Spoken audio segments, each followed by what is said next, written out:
Vamos a ver, empezar con algo positivo. Económicamente, ¿le va a ir bien al Ecuador en este mes del Mundial? ¿Cómo lo ves? Cuéntenos un poco. ¿Se va por lo menos a sentir un poquito de este efecto positivo en la calle? Bueno, mire que hay un estudio respecto a los agentes y dice que la sensación de alegría, la sensación de bienestar, esto impulsa a que la gente genere mayor demanda, consuma más. Mientras que se impulsa el consumo, se genera producción, ¿no? Y cuando hay consumo y producción, se genera crecimiento en la economía. Así que este tema del mundial impulsa a los agentes a sentir una sensación de confort, de alegría, y esto, como ya lo explico, genera consumo, y pues cuando hay consumo, las empresas producen más. Así que esperemos que este mes, primero, la selección le vaya bien, y segundo, que la famosa microeconomía se impulse, sea grande, dado que creo que el Ecuador a fecha corte necesita mucho, ¿no? Que las empresas vendan más y que los hogares puedan consumir más. En efecto, muchas gracias por esa opinión que es interesante. Ahora vamos al tema principal, uno de los temas principales que tenemos, y es la economía del Ecuador en el 2026. Juan Sebastián, ¿cree usted que vamos a mejorar en esto que va del año? Porque sabe que se siente que hay una mejora económica, pero no se traduce a la calle. En la calle hay muchos problemas todavía económicos como tal, la gente lo siente así. Eh, Tenemos una gasolina altísima que no fue culpa de este gobierno, pero sí, penosamente tenemos que jugar con eso. Nos toca jugar, bailar con la renga, como decía Calamaro. Esa es la realidad, nos ha tocado bailar con la renga. Entonces, le pregunto, ¿cómo ve cerrando el año el tema económico? Y también al mismo tiempo las elecciones que vienen. Yo le pregunto esto a los analistas económicos porque creo que es necesario que en esta época se comience a ver y a observar ya desde ahora lo que van a ser las elecciones de noviembre y la afectación que vamos a tener en la economía que se va a producir, o sea, porque igual le cuesta al Ecuador esto de aquí, le cuesta esta elección adelantada, pero gracias a Dios se lo hizo porque por lo que estamos viendo aquí en Guayaquil, por lo menos, el tema del clima no nos va a ayudar, parece que sí viene el super niño. Cuéntenos un poco. Bueno, yo quisiera, antes de pasar a la parte económica de los números, compartir una reflexión. El otro día estaba dando una conferencia y a un empresario, uno de los más grandes que tiene el país, le preguntaba exactamente sobre la situación económica del país, ¿no? Se decía que está complicado, que la violencia, que la gente siente que no hay dinero y que se siente mucha pobreza, ¿no?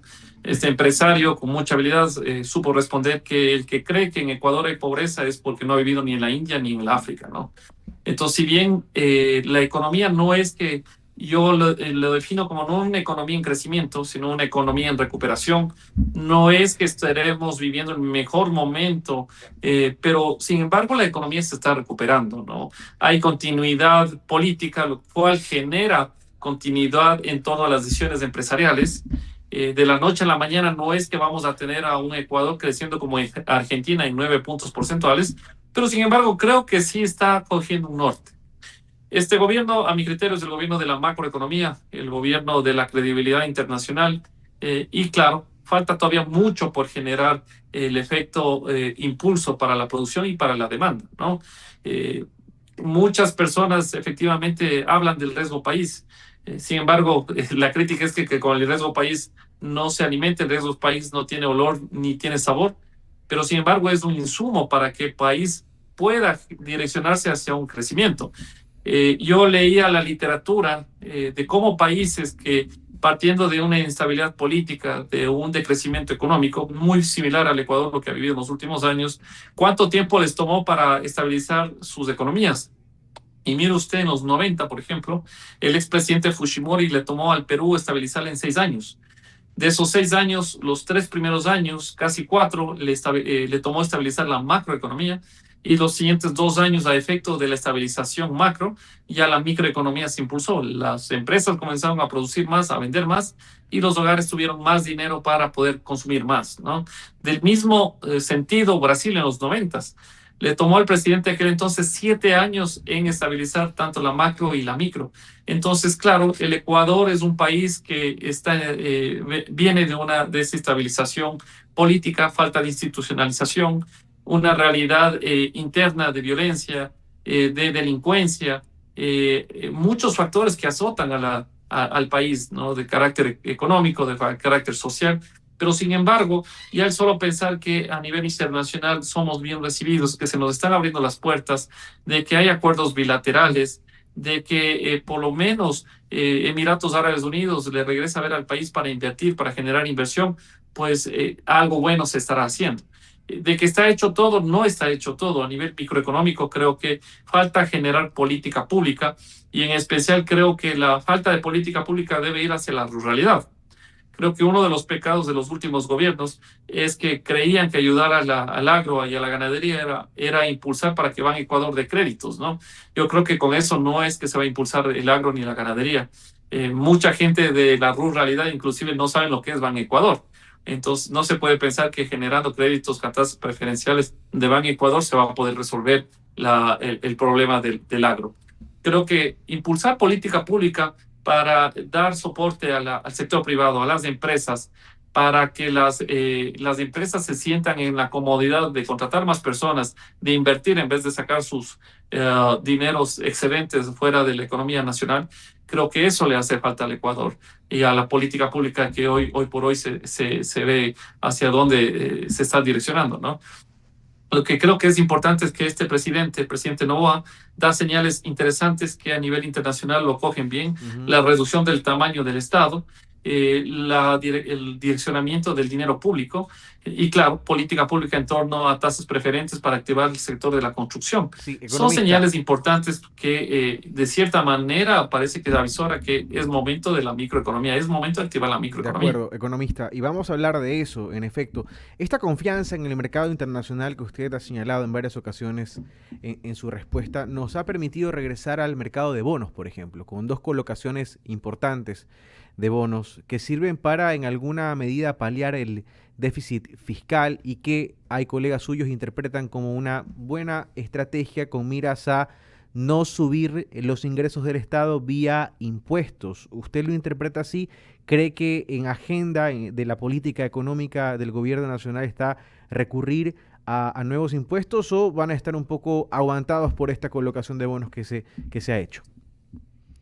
Y la colocación de bonos en el mercado internacional, primero, la primera señal es de que hay credibilidad del Ministerio de Finanzas del Ecuador, ¿no? Y por ende es que los inversionistas se atreven a comprar estos bonos, a adquirir los bonos, lo cual es importante. Pero por el otro lado es que puertas adentro, analizar para qué o en qué fue utilizado el dinero de la emisión.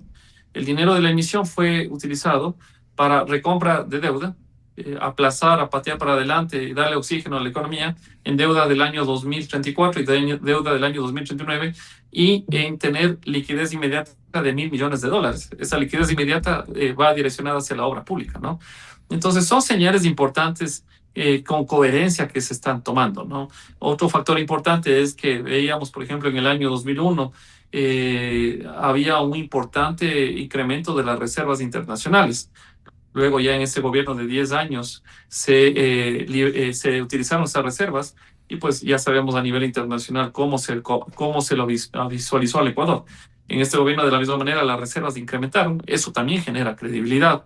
Así que hay cosas que se están haciendo importantes, ¿no? Hay habilidad en torno al mercado internacional, hay credibilidad que se ha generado, pero como bien lo dice la gente, usted cuando sale a las calles no entiende lo que es riesgo país, no Sí. entienden lo que es macroeconomía, no Y ese difieren entre sigue la siendo macro y el la micro. Lo desafío. que sí entienden es que cada vez el poder adquisitivo está más De complicado, acuerdo. pues, y que hace falta política pública en torno a la microeconomía, ¿no? De acuerdo, ese sigue siendo el desafío. Ahora bien, hablemos de la fusión de ministerios. Es un tema importante, porque al reducir el tamaño del Estado, pasamos de 20 a 14 y de 14 a 10 ministerios. Estos ministerios fusionados, estos 9 ministerios que se fusionan, tienen 19.000 funcionarios públicos en su haber.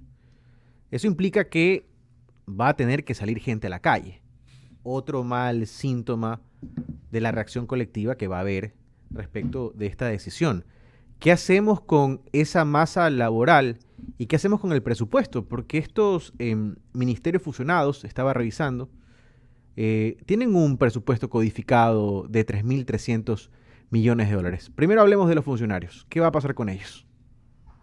Mire, en materia del gasto corriente del Estado, el problema es que en un gobierno se le incrementó y se generó una cultura de que las personas cercanas a los partidos políticos por apoyar tienen el derecho a luego reclamar un cargo público, ¿no? El problema es que quienes tenemos que pagar impuestos y al final del ejercicio, cada vez y cuando tenemos que pagar impuestos transitorios y temporales, pues somos quienes financiamos al final del día la nómina, el gasto corriente. Y es un secreto a voces de que quien tiene funcionario público que tiene nombramiento, claro está que hay muy buenos funcionarios, pero hay también en la otra lista, ¿no? Aquellos que tienen nombramiento y que hace tiempo dejaron de ser eficientes, ¿no?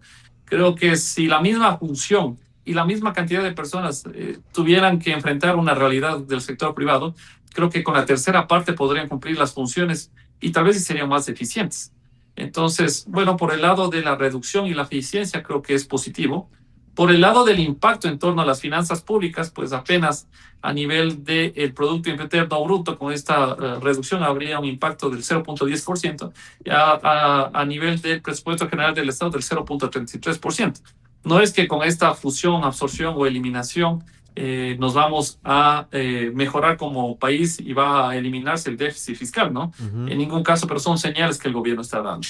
Si queremos que ese déficit que va reduciendo se elimine, pues son grandes reformas, por ejemplo, el de los sistemas de pensiones que se tendrán que hacer, porque ahí sí se direccionan muchos recursos del Estado, pues, y son pendientes que creo que este gobierno, el gobierno de las decisiones fuertes, todavía tiene por tomar, ¿no? 6:32 de la tarde, con nosotros el economista Juan Sebastián Naranjo, analista económico Jorge Escobar. Gracias, Carlos. ¿Cómo le va? Bienvenido al Diálogo de la Tarde. Un poco quería entrar a las cifras que presentó el presidente Daniel Noboa en su informe a la Nación. Él hablaba de un crecimiento del empleo adecuado de cerca de 5 puntos porcentuales, que habría pasado de 32-33 a 37% en su gobierno, es decir, 2 años y medio, un poco más de gobierno. Le pregunto si antes de este año, que ha sido calificado como el año de la construcción, de la obra pública y demás, y parte de esos 1.000 millones de dólares que está sacando para poder invertirlos de esas colocaciones de los bonos, ¿en qué medida podría incidir de manera exponencial en el empleo adecuado esa obra pública? Porque si vemos los sectores colaterales a nivel privado, se han mantenido de manera lineal, no ha habido un incremento significativo o exponencial más allá de lo que se ha citado en materia de construcción. Pero la obra pública ahora en este año es que en teoría se va a palpar. Definitivamente, creo que yo hablaba de que se liberaron 1.000 millones de dólares de recursos, liquidez inmediata. Esos 1.000 millones en teoría tenían que terminar en obra pública. Entonces, definitivamente, si es que hay obra pública, se dinamiza la economía, se riega por todo el territorio ecuatoriano obra, y cuando se riega obra se genera empleo, ¿no? Usted hablaba de pleno empleo, y yo le voy a dar cifras importantes. Por ejemplo, son 8.500.000 ecuatorianos, población económicamente activa, 3.800.000 son las personas que están afiliadas, y el resto hay mucha informalidad en el Ecuador, ¿no? Si bien hay un cambio generacional, y este cambio generacional está a la espera de que el Ecuador responda hacia las nuevas tecnologías y hacia las nuevas necesidades que el mundo está migrando, pues creo que hay desafíos todavía por recorrer. Creo que en algún momento, cuando se buscaba esta nueva constitución, creo que paralela a eso se buscaba que las reglas respecto al mercado laboral, al Código de Trabajo de 1938 también se actualicen. Así que si queremos ser competitivos a nivel tanto interno y externo, creo que sí hay todavía limitaciones a nivel internas que frenan el avance del país, ¿no? Mientras que no se avancen en las reglas de juego, en el Código de Trabajo de 1939, pues estaremos todavía como una sociedad con pendientes para poder avanzar como país. Mire usted, tanto es la realidad que Ecuador, por ejemplo, el presidente Trump anunció que Ecuador está dentro de los 60 países que tienen problemas de seguridad de carácter laboral, ¿no? Entonces, son pendientes que luego, obviamente, usted une algunas piezas del rompecabezas y da cuenta de que efectivamente no estamos pues tan perdidos en la intención de generar una nueva constitución, porque hay que modernizarle al país en algunos pendientes, ¿no? Claro, pero quizás hay que observar un sector que ha ido creciendo en los últimos 6, 8 años y yo diría más a partir de la pandemia por toda la gente que fue despedida y es el sector de los emprendedores. Le pregunto, ¿no es momento también de pensar en una legislación que inserte incentivos tributarios, ya como exoneraciones, algo que ya se ha aplicado para las grandes y medianas empresas, pero en este caso para los emprendedores que se convierten al final en generadores de empleo? Y sí, hay mediciones establecidas en los parámetros internacionales. Un emprendimiento que no surja después del tercer o cuarto año simplemente allí se queda. Pero quizás porque no hay una legislación, primero que los ampare, segundo que les genere incentivos tributarios, insisto, así como se ha hecho con las grandes y medianas empresas, a fin de que se convierta el sector emprendedor en un gran dínamo de empleo y así ir saldando ciertos aspectos que aún están pendientes en esas microeconomías que pueden ser grandes generadoras de plazas de trabajo. Parece que hay un problema con la señal. 18 horas con 36 minutos, sí. Tenemos inconvenientes con la señal de Zoom de nuestro invitado. Estábamos planteándole una pregunta en torno a lo que se podría hacer con los emprendedores, eventualmente un proyecto de ley que solo se enfoque en ellos para generarles incentivos tributarios y así multiplicar las plazas de empleo. Son las 18:36. ¿Sabes qué me preocupa? Ojo con este tema. Todos estamos locos